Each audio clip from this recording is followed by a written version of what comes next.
তো ফাইনালি বন্ধুরা আজকে আমার ভর্তাটা রেডি হয়ে গেছে। দেখেন কত সুন্দর হয়েছে ভর্তাটা, অনেক মজা, অনেক টেস্টি। আসসালামু আলাইকুম বন্ধুরা, সবাই কেমন আছেন? আমি ভালো আছি। তো আজকে নতুন একটা রেসিপি নিয়ে হাজির হলাম। তো এগুলোর এখন আমি ধুয়ে কেটে রেডি করব। চলেন সবাই দেখেন, সাথেই থাকেন। তো এখানে দেখতেই পাচ্ছেন সব কিছু কুটে নিয়ে আসছি রেডি করে। এখন আমি কড়াই তেল দিয়ে দিছি, এখন এগুলো ভাজবো। তো দেখতেই থাকেন, সবগুলো তেলের মধ্যে ভেজে নেব। তেলে নেব শুটকিটা, এগুলো, তারপরে কাঁচামরিচগুলো, ধনিয়াগুলো, সবগুলো। তো আমি প্রথমে কাঁচামরিচগুলো দিয়ে দিব, বিসমিল্লাহ। তো এখানে দেখতেই পাচ্ছেন এগুলো আমি ভালো করে ভেজে নিয়েছি। এগুলো আমার বাজার শেষ হয়ে গেছে। এখন আমি নামিয়ে নেব।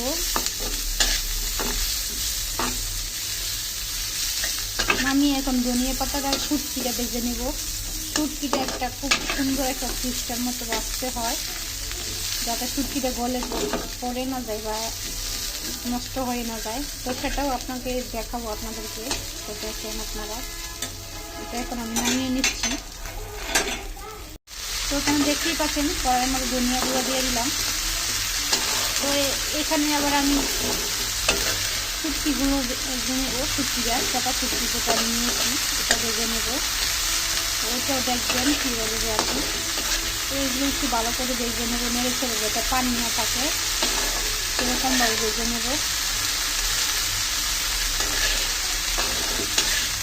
একটু পানি যাতে না থাকে, আমি আগের পানিটা ঘুরিয়ে নিয়েছিলাম, 5 মিনিট রেখে দিয়েছি ঝুড়ির মতো ধুয়ে এটা কেটে।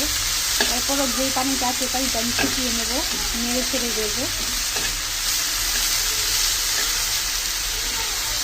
তো আমার এটা ভালো করে ভাজা শেষ হয়ে গেছে। এখন আমি যে কাজটা করব এটা আপনাদেরকে দেখাবো, খুবই গুরুত্বপূর্ণ একটা কাজ।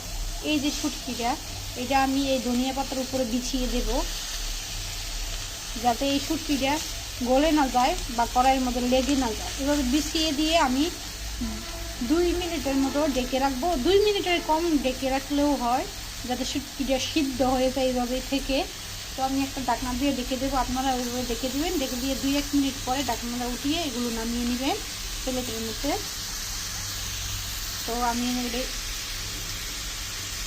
তো এখানে দেখতেই পাচ্ছেন এগুলো সিদ্ধ হয়ে গেছে।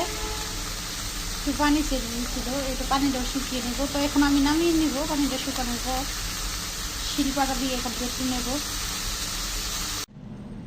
তো এখানে দেখতেই পাচ্ছেন শিলপাটা নিয়ে রেডি। এখন এগুলো আমি বাটবো। তো আপনার সাথে থেকে এখানে আবার আজকে শাক ভাজি হবে, শাক ভাজি আর শুটকির ভর্তা আজকে রেসিপি। আজকে ডিনারে থাকবে শাক আর শুটকির ভর্তা, একদম সরল সোজা একটা ডিনার আজকে আমাদের হবে। তো আমি এগুলো এখন বেটে নেব শিলপাটায়। তো এখানে এগুলো মরিচ বাটা শেষ। এখন আমি এই শুটকিগুলো দেব, শুটকি আর ধনিয়া পাতাগুলো একসাথে বেটে নেব। তো এখানে অনেকটা বাটা শেষ হয়েই গেছে। এখন আমি লবণ দিয়ে দিচ্ছি, আরো ভালো করে বেটে নিতে হবে। তো ফাইনালি বন্ধুরা আজকে আমার ভর্তাটা রেডি হয়ে গেছে। দেখেন কত সুন্দর হয়েছে ভর্তাটা, অনেক মজা, অনেক টেস্টি।